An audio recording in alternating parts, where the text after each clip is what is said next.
Hello and welcome to the last session on coordination chemistry. Last public session on coordination chemistry. Today we shall have a rapid fire round to cover up those very advanced portions for high school level, but it may be required for some users, those will be watching, and those are, let me share my screen.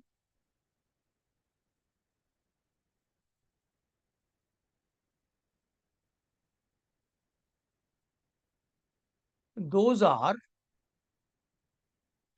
the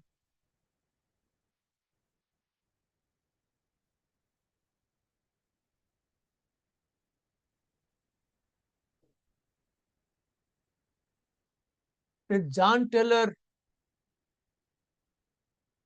the Jahn-Teller distortion.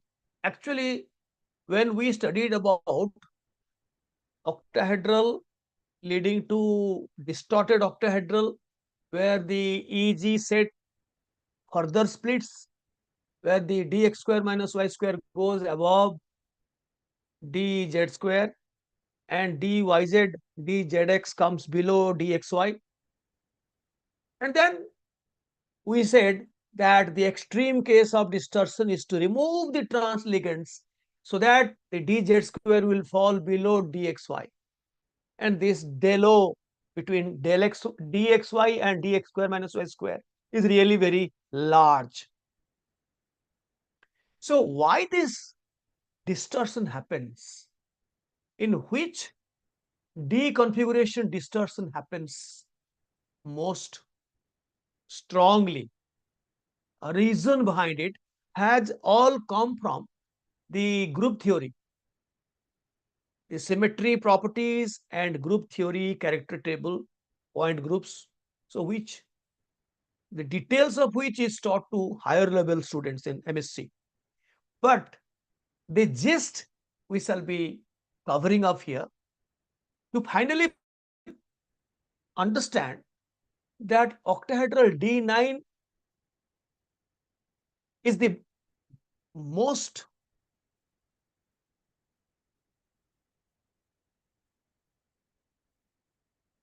hit JTD. Jahn-Teller distortion effect is maximum in copper 2 plus 3D9 D9 complexes, and followed by D4 high spin, followed by D7 low spin, where there is an asymmetrically arranged electrons in the EG level. Symmetry means T2G, if all the 6 electrons are filled in T2G, it is T2G symmetry. If each T2G is half filled, 1 each, then also symmetry. Similarly, in EG, if all 4 electrons occupy the 2 EG orbitals, then it is symmetry. If only 1, it is also symmetry. Any deviation from that is asymmetrically filled d orbitals. And Jahn and Taylor, they were group theory specialists. They proposed a theorem that in any asymmetrically filled d orbitals, the degeneracy will be definitely removed. So octahedral regular octal geometry has to be distorted. The two transligands are to be stressed out. It is called Z out distortion, or very uncommonly for complexes, it is very uncommon, Z in distortion. So the two transligands are compressed so that the symmetry property will be lowered and thereby it will gain stability. The symmetry property, how it will be lowered, you cannot understand that. I will not tell you how the OH point group symmetry will be lowered to D4H symmetry. So that is beyond our discussion. But let me tell you the theorem. The theorem is any nonlinear molecule valid for nonlinear molecular system in degenerate electronic state, which is asymmetrically filled with electrons, will be unstable and will undergo geometric distortion to form a system of lower symmetry, lower energy, that is more stability, leading to removal of degeneracy. That means it will undergo further splitting. Otherwise, it can't be stable. ZTD is most prominent in octahedral complexes. And I have already told this. There are two types of ZTD, Z out, elongation, Z in. This is the most common in transfer metal complexes. These are very rare in complexes, but it is in general compounds. You will find some uh, Z in, sorry, Z in. Z in means compression, but we will not talk about this. Z out. Now see, D4, D5, D6, D7, these have high spin and low spin. In low spin, there is asymmetry in the T2G set. In the high spin, it is also asymmetry. So this is D5 asymmetry, but this D5 high spin is totally symmetrical, half filled, half filled. D6 low spin is totally symmetrical, but high spin is asymmetrical. Both asymmetrical in T2G, not in EG. T7 is low spin asymmetrical in EG, I mean asymmetrical in EG, and here asymmetrical in T2G. But the one which is asymmetrical in the EG, when the electron is asymmetrically filled in the higher energy level, which are directly directed towards the approaching ligands, that will produce the largest distortion. So although in principle, this is the unique configuration D1, D2, D3. This is D3 is totally symmetrical. D1 and D2 are unsymmetrical in the T2G set. And these are also the unique configuration D8, D9, D10. This is symmetrical. D9 is asymmetrical in the EG set. This is symmetrical. So this is D9 and this is high spin D4, low spin D7. They are asymmetrically electronic arrangement is there in the EG set. Therefore, the strongest ZTD effect is shown by these three, not those which have asymmetry in the lower T2G set. Out of these three, the most prominent distortion occurs in D9 because there are 3 electrons. Now, I have already told you D4 high spin. The example is chromium 2 plus, not 3 plus, Mn 3 plus. LS, low spin. Once I say low spin, you think of cyanide ion, carbonyl cyanide, ethylene diamine. So those nitrogen and that too, 2 plus is a very weak filled metal ion. So you think of starting will be the ethylene diamine and then above. Cobalt 3 plus is a strong filled metal ion. Nickel 3 plus is a very unstable ion, but yes, this D7. D9 is copper 2 plus, Ag2 plus. Ag2 plus is very uncommon. Yes, they show the maximum distortion. Followed by these two. They come, 3 of them come under maximum.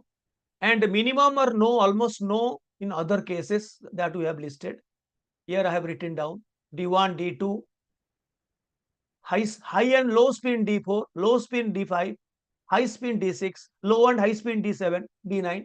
All of them are asymmetrically filled. But out of them, high spin D4, low spin D7 and D9, they are asymmetrically filled in EG and they show maximum Z out distortion, out of which the D9 is maximum. So further splitting occurs, thereby the distortion lowers down the symmetry. This belongs to a group called the OH point group, which has got maximum symmetry element.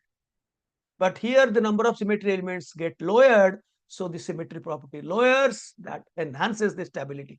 That is the theorem that is applicable for, and that has been found to be true experimentally so also. Now some observations of ZTD. Very interesting. Tetrafluoridocuprate to hexafluoridocuprate to 4 copper fluorine bonds are shorter, which are in the 4 corners of a square, 193 picometer, while the 2 lying in the trans z-axis position, they are longer, 227 picometer. So all copper 2 plus octahedral complexes are distorted. Out of 6, 4 are of some length, they are nearer, but the trans ligands which are distorted, Z stressed down, they are longer.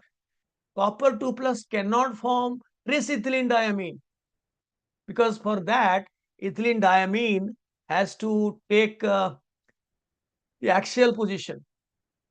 In axial position, it will be stressed out, so it will be not possible to have a connection from one axial position to another equatorial position, or the 4 out of them, because all the bidentate ligands can never occupy the trans position. They will take each position. If one of them is axial, which is stressed out, which is longer, and the other one is shorter, such is not geometrically, sterically possible. So don't find trisethylene diamine copper 2, as the axial bonds cannot accommodate the bidentate ligands. But I'm not saying the 2 axial bonds. One axial, one equatorial, one axial, one equatorial, one axial, one equatorial. That also is not possible. And only you can get this bisethylene diamine diaqua, and that too cis, not trans. The cis form is, formed only in trans.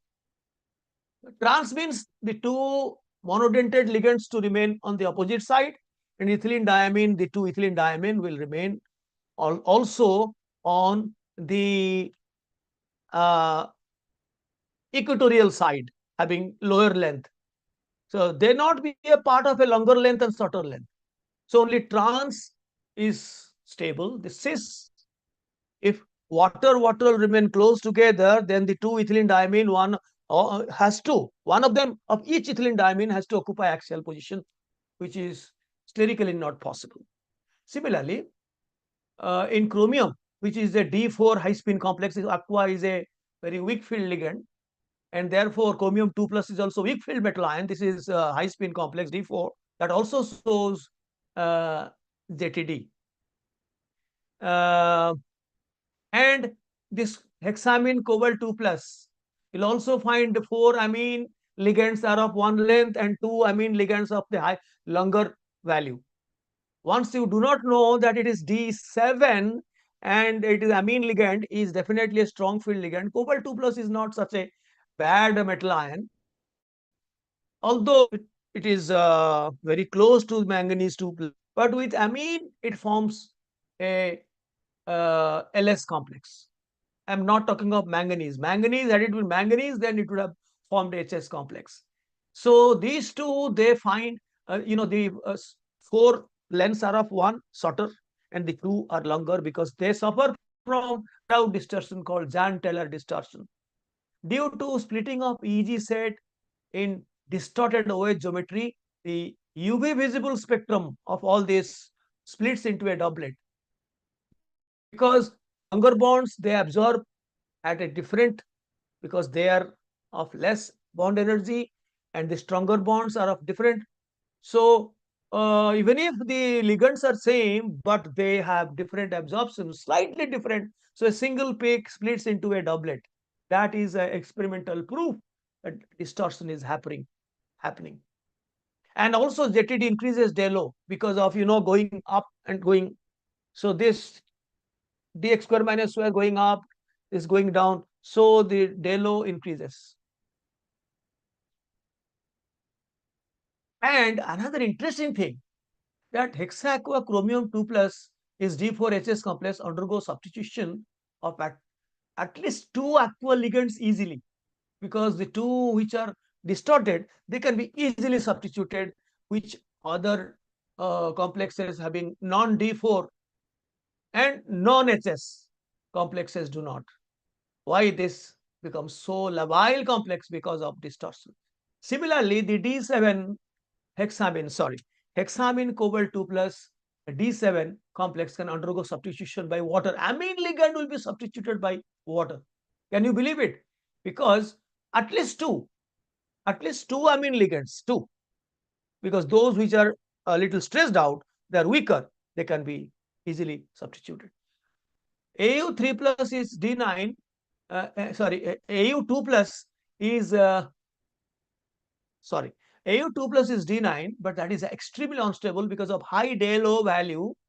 It proportionates to AU plus 1 D10 and AU3 plus D8, which forms D8, which forms square planar complex AU3 plus, and AU1 D10 always form linear complexes, diamine. Very rarely it will form a tetra-coordinated complex. Well, AU3 plus will very rarely form, uh, you know, uh, hexa-coordinated. It will form a square planar tetra-coordinated complex. So I have given a very interesting questions on JTD. You will answer. I have given the answers here. You can answer everything now. Whatever I have taught you can answer 100% correctly. Right? This is the first thing I wanted to tell you. How it is going? I told you it will be a rapid fire round. I don't know if anyone in this morning time in India have with a short notice. Yes, one viewer is welcome. Um,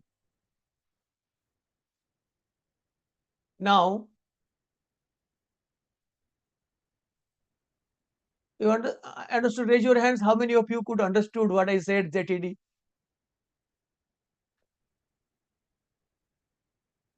Raise your hands.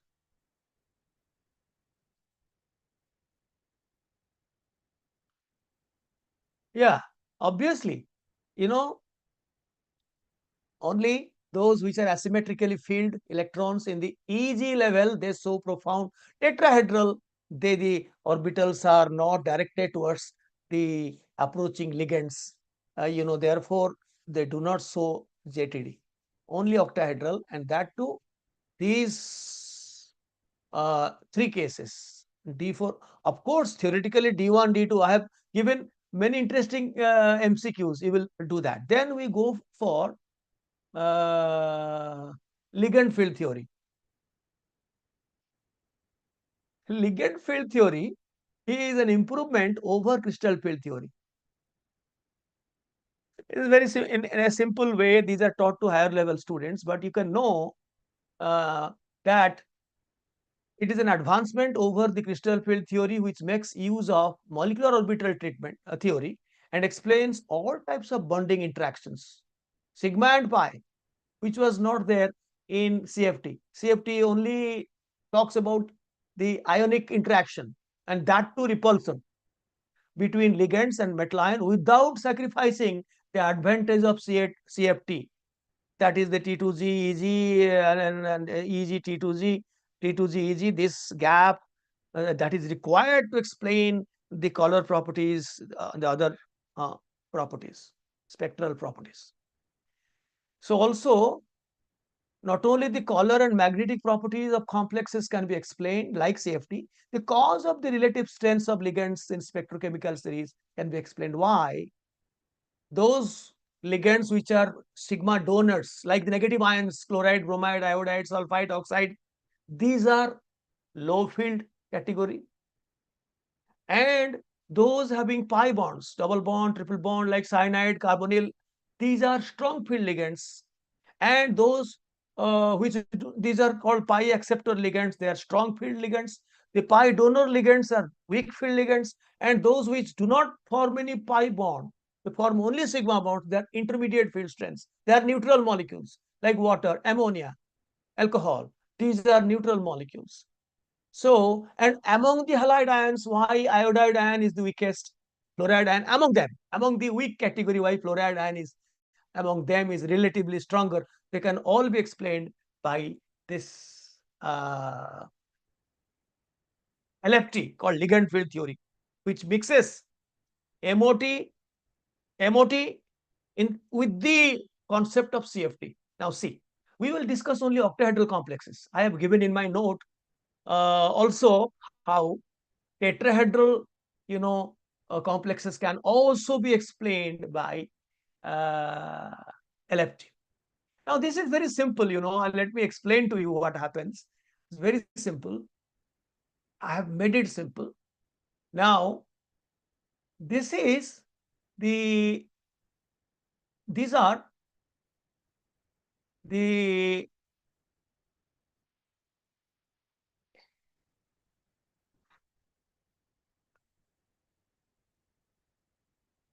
orbitals of the atomic orbitals of the metal ion, which is designated as EG, T2G, that you know, and the 4s and 4p. This is 3d for example, n minus 1, ns, np.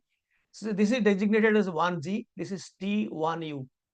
This 1u, 1g, they belong to the symmetry property. To which point group does it belong? T1u is different from T2u. That is a different point group. So these are the five, out of which three are T2G, two are EG. Don't think of splitting now. Splitting will happen, everything will happen, but by the linear combination, that is what we call the symmetry assisted linear combination. Now it is called SALC, symmetry assisted linear combination. Now these orbitals of metal ion, these are the ligands, 6 ligands orbital, the lone pair orbitals. Here I am explaining to you without any pi bonding, but actually pi bonding happens in the two categories of ligands, pi donor and pi acceptor. But I am explaining only sigma bond now, then I will mix up pi bond together. Now, out of the six ligands, only six, 1, 2, 3, 4, 5, 6 orbitals, sigma orbitals, they will be, which will be matching symmetrically with these. Symmetry property will be same. They also undergo combination. The 6 ligands, the atomic orbitals, they also undergo combination to form uh, only those 6. These are called LC, LA, sorry, ALC, symmetry assisted uh, linear combination orbitals. These are also molecular orbitals, out of which only this T1U, T1U, this matches. The name will be same. Don't be confused. Because the symmetry property matches, the name is same. But these are ligand orbitals. EG, EG, and A1G, A1G. So these are degenerate orbitals. They are written. They cannot be written in a horizontal manner. It will take a long length. So they are written one above the other, but they are before combination they are degenerate. So these 6 and this,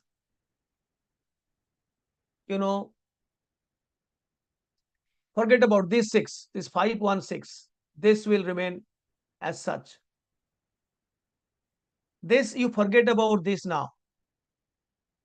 That is A1G, which is NS, and N-1D, EG and T2G, they combine with this, the matching SALC of the 6 ligands, and they produce 6 bonding MOs and 6 anti-bonding MOs. The bonding MOs are, BMOs are A1G, same notations are used, A1G, T1U, EG. They are the symmetry point group. T1U is a different point group than T2U. So this same point matching symmetry, they will combine. A different symmetry group, they will not combine. And the corresponding antibonding orbitals are EG, this is EG star, and this is T1U, T1U star, A1G star. So these are the antibonding MOs, A, B MOs, and these are the BMOs. And out of all the electrons, combine the electrons, 6 ligands, 6 twos are 12 electrons from ligand side. Supposing we are talking of cobalt 2 plus 7 electrons. So 7 plus 12, 19 electrons. So we start from the beginning. So all these are bonding. So all the bonding MOs will be occupied by, not by, as if you feel as if the ligand's 12 electrons are already gone. Whatever remain is the electrons present in the free metal ion. But one thing I forgot to tell you, the T2Z, which do not have a partner in the ligands, T2Z is a different point group. So it remains uncombined, remains in the same position. These are, it's called the non-bonding MO. So this remains as a molecular orbital, a triply degenerate dxy, dyz, dzx, but that remains uncombined, remains in the same level. So these three levels are BMO. These are the 6 MOs, and these are also the 6 MOs. This, and this. This doesn't combine. That means 2 from the EG and 1, 4 plus 3. So this is included. I'm so sorry. I'm so sorry. So T2Z, they do not combine. They do not have a matching symmetry uh, orbital from the ligand side. So that remained as such. But this 2, this 1, 3 plus 3, 6, and this 6. They combine to give you 3 bonding and 3 anti-bonding. Yes, I'm so sorry. So when pi bonding comes, it will happen. You will see. Then the total number out of all electrons present in the both the valence electrons of the metal ion and or metal atom and the ligands, 6 2s are 12. If it is octahedral, 6 2s are 12 is a must. But the electron count will be different for different metal ion with different oxidation states. So altogether, if you start filling from the beginning, from the bottom, you will find the left out electrons are present in this T2Z and EG. What we were saying T2Z EG is now T2Z EG star. Now EG star is a sigma antibonding orbital, but the concept is same. In MOT, it is the gap between T2Z, which is non-bonding MO, and EG star, which is antibonding sigma antibonding MO. So this is called DELO. This gap is called DELO, octahedral splitting. I have forgotten to write that. I have explained everything in the notes. Pi bonding, but let us talk about pi bonding. Actually, pi bonding happens with 2 types of ligands. One is sigma donor ligands of weak category. The other one is pi donor ligand of weak category. The other one is pi acceptor ligand of strong category. So let us take one by one. Because the dxy, dyz, dzx, whose lobes are lying in between the axes, they are the best for undergoing the sidewise interactions with the T2G set. I mean, these are the T2G set with the corresponding matching T2G set. The T2G set is lying vacant. And another 3 orbitals from the ligands SALC T2G is lying, for these category of ligands, pi donor, pi acceptor, not for those which do not form pi bond. Let us study one by one. Let us see what happens with pi acceptor ligands, strong field ligands. That is preferred when the metal oxidation state is low and large number of d electrons are there, preferably more than d6 or higher. So what happens, I tell you. So this is a back bonding. D pi p pi back bonding occurs where the metal carbon or any other such ligand bond strengthens because of more because of pi bond character. Double bond character is acquired, so the length decreases, and as I have already told you in metal carbonyls, and the strength increases. While the multiple bond, triple bond or a double bond, whatever it may be, that becomes weaker and the bond length increases because of this back donation. Here, the what happens, I'm showing you what happens here is totally a different strategy we will be taking up. I will be showing you in hexacarbonyl chromium 0 how the 6 electrons from chromium 0 and 12 electrons from carbon monoxide will be arranged. The T2G, which were lying idle now in the real sense, when we in the association or in the approach of such ligands having multiple bond like carbon monoxide, cyanide ion, NCS, NC, where there is immediate double bond that or triple bond, then they have vacant pi star orbital, LUMO, that is called lowest unoccupied molecule there. So such ligands, the T2G which were lying idle will now combine in a sidewise manner. Linear combination will happen to another three SALC which have got the same symmetry T2G. I have written out here. The three pi star of the ligands having T2G symmetry combined with the T2G orbitals of the metal ion, which were otherwise, had there been no pi bonding, they would have remained in the same position as the metal itself, the degenerate pi orbitals, same level. But now it will combine to form these three and that three. Another three, that is pi star vacant. Three. Of course, there are 6 CO, out of which only 3 will be taken. They will be combining, they will be taking only 3 which are of T2G symmetry to combine with the T2G otherwise non-bonding orbitals of the metal ion to again form. Now see what will happen. The level, this would have been here. Now there has been further enhancement because this T2G and the corresponding star is this. This is the pi, this is pi star. 3, 3, 6. So there will be 3 bonding pi and 3 anti-bonding pi. So this 3 bonding pi is called T2G. This is the pi bonding. This is the pi bonding pi, and this is called T2G. And the corresponding T2G star lies above EG star. EG star is the antibonding of sigma antibonding. So already I have shown you the sigma antibonding. It is already there. But the T2G star will be coming much above the EG star. Once again, the del O will be the gap between the T2G, which is a pi bond now, which is a pi bond which has been lowered down from the non-bonding level.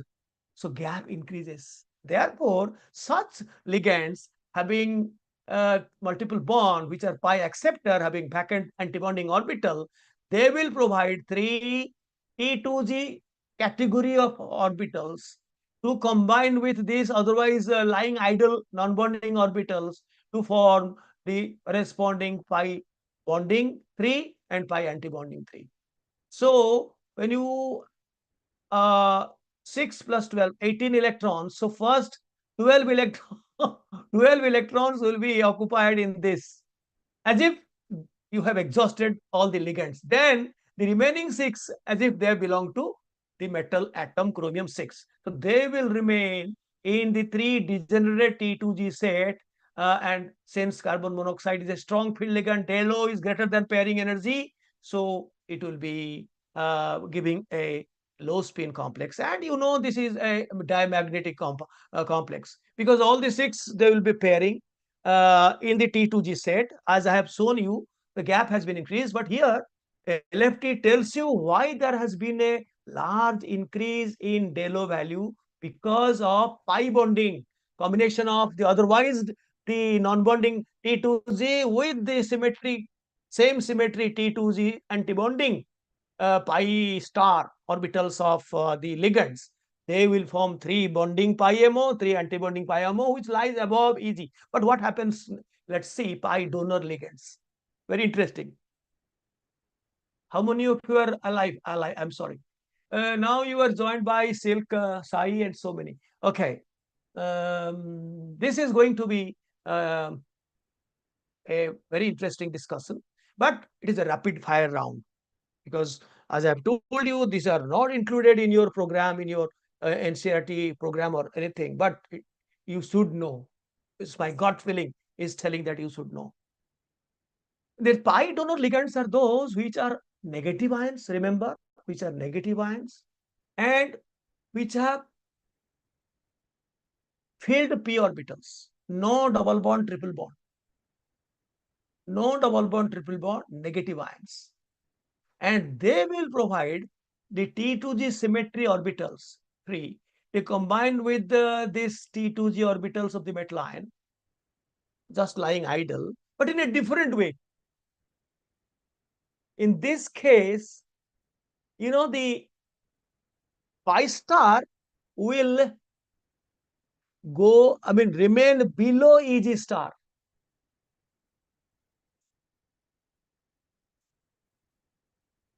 So I'm showing you. So this is the other way around. The ligand having a lone pair of T2G symmetry, which were these are of metal ions, which are lying idle, non-bonding state, will now be active. They will be receiving, they will be getting, and that is preferred for metals having high oxidation state, low electron count, D0 to D3. So with these ligands, anionic ligands, having lone pairs, filled p orbitals, 3 of them will be engaged. Now see what happens in this side. This side already I have explained. This is the splitting of the MO splitting, LFT diagram of the hexa coordinated complex having no pi bonding. This is day low. Gap between T2G, which is non-bonding, and EG star, which is the antibonding of this. So this, but how you found that day low is increased if there is a pi acceptor ligand pi star, 3 of them will combine with this sitting, then it will form T2G. This is pi bonding, and the corresponding pi star is lying above EG star. So, but the gap increases because this level comes down. The gap between EG star, not E2G star, that is a LUMO. Lowest unoccupied MO. But here you can, but if there are 3 electrons, 4 electrons in LS complex, 5 electrons in LS, 6 electrons in LS, this is also a LUMO, where transition will occur for showing spectral properties and complementary color will be observed by us. But in this case, what happens? Same, this T2G set, this name is T2G because of symmetry of pi ligands having no bond, filled orbitals. This was in this case empty. There was no electron here. This is filled. They will laterally overlap with these non-bonding electrons to form T2G, that is pi and pi star. But this pi star, it will be coming below because the levels, this level is high. The level depends on the electronegativity and many factors. So this level is, this chlorine is more electronegative. This cyanide, carbonyl, so there, and it is antibonding, their level is high. This level is low, so that the gap is that this antibonding orbital lies below EG star. Now, after filling, these 3 orbitals carrying 6 electrons from the ligands will be occupied here because they are low lying, so they will be occupying the bonding pi. Therefore, the left out electrons that of the metal ion has to go to the T2G star, that is pi star. So the del O in this case will be the gap between T2G star, which is an antibonding orbital, pi antibonding orbital, with EG star. So because of this creation of this, the new gap is reduced, because this the gap is not between this.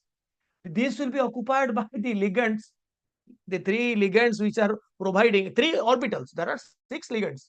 Three of them are compatible, symmetry wise compatible. So these three ligands, they are donating. Their electrons will be remaining in some MO. They are low lying orbitals, so they will be taking the lower MO. So that is pi bonding will be occupied by this. And the remaining, supposing there is one electron, I have shown only in case of titanium 3 plus, where there is only one electron. Similarly, you can see, compare between del O and P and do everything that you are doing in CFT. Same thing you can do in LFT. So the gap is reduced. But interestingly, this can also explain why iodide ion has the lowest compared then bromide, then fluoride, then fluoride. Because, fluoride ion being a hard base, small in size, highly electronegative, this will not have a good pi bonding, because this is hard, not a good mixing, good pi bonding with the metal ion. I mean this T2G of this non-bonding pair. As a result, if this gap is reduced, this gap is more. On the other hand, iodide ion is more polarized. Sorry, more polarizable, least electronegativity, larger size. So they come closer to the non-bonding orbitals that you see here. Had there been no pi bonding, so the interaction of iodide ion is maximum. If interaction is maximum means this gap is more between pi and pi star. Thereby, this is reduced. So iodide ion has the least del O. That all explains everything. The order, the entire order you can find out in this manner. So same thing I have shown here. Same thing I have shown here. This is the case of no pi bond. Huh. Let me explain that only sigma donors, that of intermediate field strengths shown by neutral ligands like water, ammonia, and so on and so forth, as you find these are. And to some extent fluoride ion, which is very hard, they come under only sigma. So hard as if it doesn't show any pi bonding. Can also, it is borderline, you can show pi bonding, but to a very small extent, so that the gap relatively, this gap is more. And all are neutral, excepting NCS, where the double bond is not directly bonded to nitrogen. This is a nitrogen donor, and the weakest one is the S donor is here. But nitrogen donor, although it is negative, it's not neutral, but still it has no power to have a sigma bonding, a pi bonding. So they come under the intermediate category. So to understand this, you take only the neutral one. Once a plus charge is created, though it is not possible for the lone pair, because if you start from a lone pair, that uses in sigma bonding. First sigma bonding is done, then it has a positive formal charge. That it cannot be interested to donate a lone pair. That is why sigma, they show only sigma bond, and the middle one only tells about that. And moreover, see, it doesn't have a matching symmetry. That is most important. Doesn't have a matching symmetry. Moreover, the uncombined orbitals of ligands lie at a lower level. No, that is not the thing. Yeah. The other reason is that oxygen carries only one p orbital. After sigma bonding, it has got one orbital, but T2Z has three degenerate non-bonding orbitals. How they will combine? 3, 1. They do not have same symmetry. So on the region of symmetry, as well as on the region of having formal positive charge. So the pi donation is not possible. They remain in the very simple state that I have introduced this diagram. No, this will remain for no further combination of the T2G with T2Z to enhance, to come down, and the star will be coming up, thereby increasing the del O, because this level goes down. That is why. This level goes down. That is why del O increases for the pi acceptor ligands. And if it is a case of pi donor like chloride bromide, then in that case, this T2Z will combine in such a manner. The EG, their levels are different, their levels are different. So that the T2G will come below, but will come below, and T2G star will come above EG star. And the gap, because the T2Z bonding, there will be pi, bonding pi will occupy the 6 electrons of the ligands, because they will be donating. In the other case, it was, the ligands were accepting, but in this case the ligands are donating. It has to give 6 electrons to be accommodated, so that will be accommodated here in the lower level T2Z bonding pi. Therefore the gap between the EG, uh, yes, that I have told you, the gap between the T2G star and EG star, because that will remain below. In this case, T2G star was going above EG star. In this case, the T2G star will remain below EG star. So the metal's electrons will come to start from T2G star, the T2Z, and in between T2G, T2G star, there is nothing. So these will be occupied by the ligand's electrons. And now the d electrons of the metal ion, it will be starting from here. The value has been decreased. So this is all about LFT. The series can be all explained. I have already explained why iodide ion is the best, is the worst. Fluoride ion is the best among the worst category. Among the worst category, I minus, the series I minus and F minus is the strongest among them. I have also shown the LFT applicable to tetrahedral complex. You will read. It's not of much importance, but the general principle behind it I have already told you, and I think this is a rapid. In India, it is going to be 5:45. But I have given you. I have also arranged a few questions for you. There will be a rapid fire round. How many of you are existing? Now let me see. Yes, quite a lot. So I have given a rapid fire round. You will see how easily you can answer these questions. I have collected a few questions. I will give many questions collected from different sources. Just 5 minutes. Okay. Okay.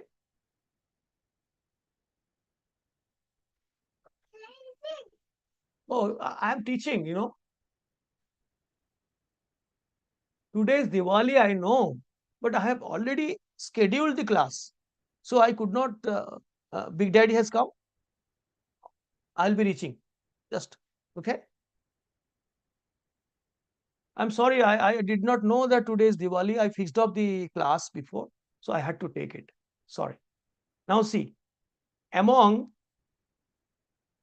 these complexes, the total number of species with tetrahedral geometry is, that includes also normal molecules.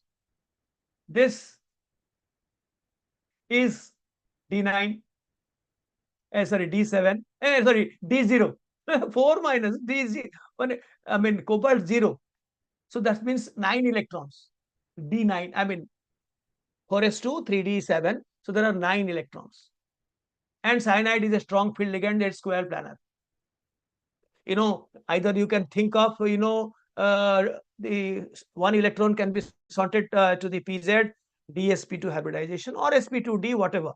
So square planar. This is also square planar. Cobalt is in the 0 state. Nitrosyl is neutral. Carbon monoxide is neutral. So again, this is cobalt 0. This is cobalt 0. So same square planar is the strong field ligand. Xenon hexafluoride, you apply your common sense. This is D2sp3 hybridization, and sorry, sp3d2. sp3d2 hybridization, and two lone pairs will be sitting at the axial positions. It will be square planar. So PCl4 is tetrahedral. That is steric number is 4. So means tetrahedral. So PDCl4, 4D and 5D series, they form square planar complexes even with weak field ligands, because they themselves are strong field metal ions. So this is also sp. And I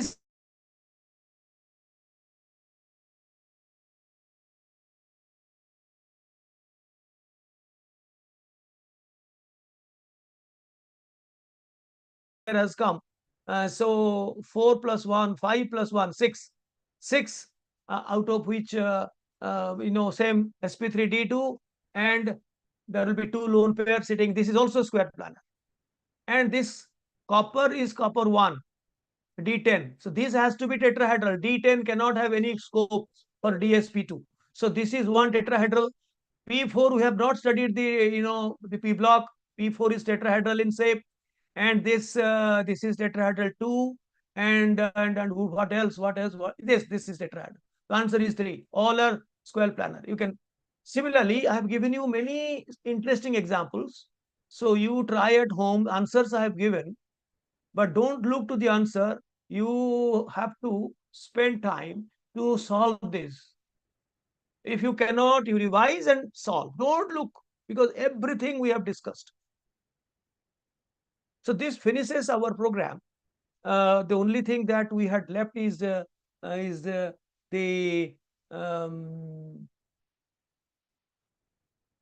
which I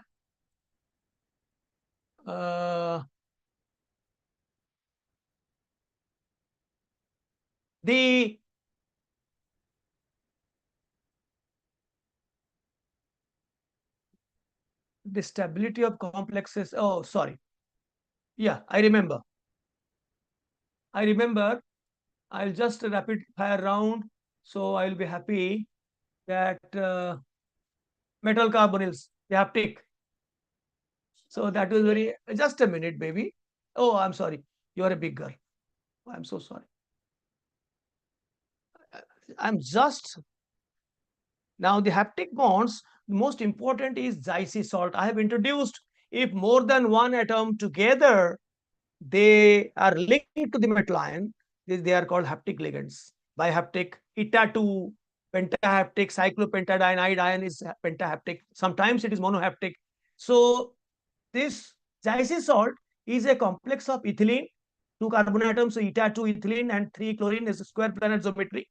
These three, and the center of this remains in one plane, square planar, but this CS2 is up and this CS2 is down. The midpoint and this Cl, they remain in one plane. So there is a sigma donation and pi acceptor. This is a pi acceptor ligand. It has got an antibonding orbital. A pi bond is there, means pi star is there. Similarly, these are called metallocins, where or sandwich compounds, where metal is sandwiched between two haptic ligands.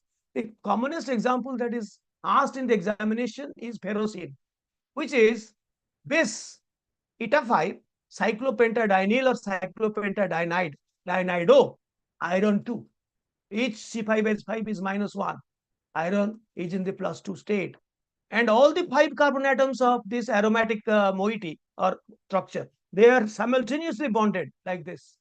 And these two rings are trans. If this pointing towards you, this is pointing towards me. This much information you are required to know. And in hydrated crystals, you are writing copper sulfate dot 5 water. Actually, the complex is there are 4 aqua ligands which is lying inside the coordination sphere. Sulfate is lying inside the coordination sphere, and 1 water is outside. It forms hydrogen bonding. It will be immediately removed by Kong sulfuric acid, but not. Yes, of course, if you heat it, you can remove one by one, but easily this one will be removed. This is outside the coordination sphere. And here the coordination number is although 6, but sulfato, one sulfate, they shares 2 such complexes. Therefore,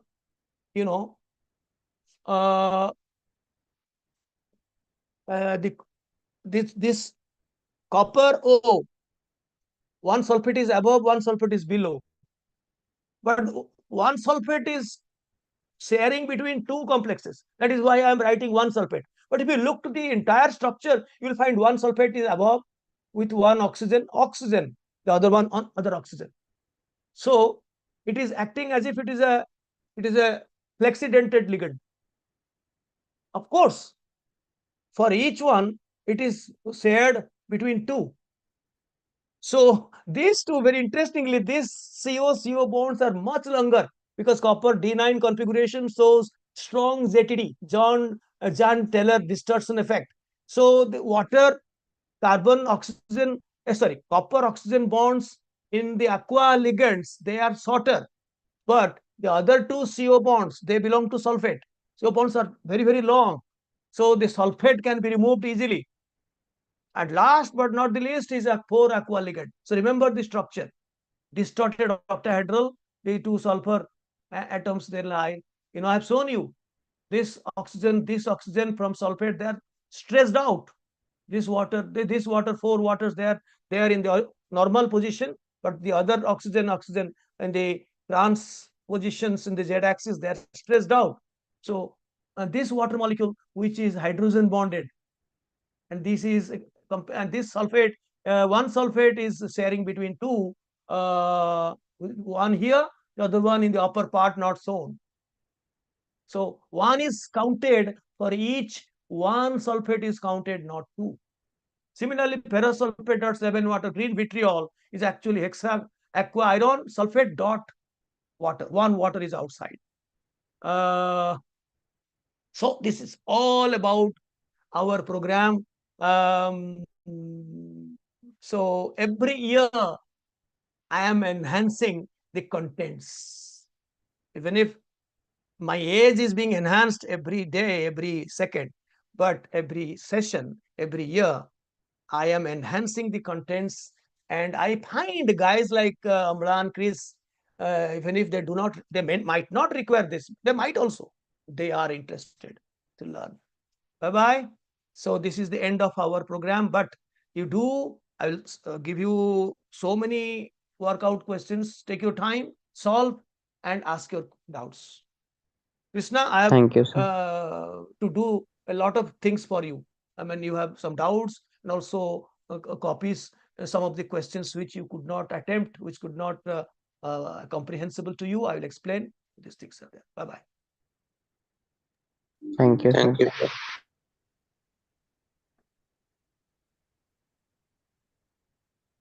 And those who have not subscribed to my channel and watching in YouTube video, this is the end. If you have by chance watching at the end, you go from the beginning to the end, and you will get everything that you are supposed to get if you are even an aspirant for IIT Advanced. Bye bye.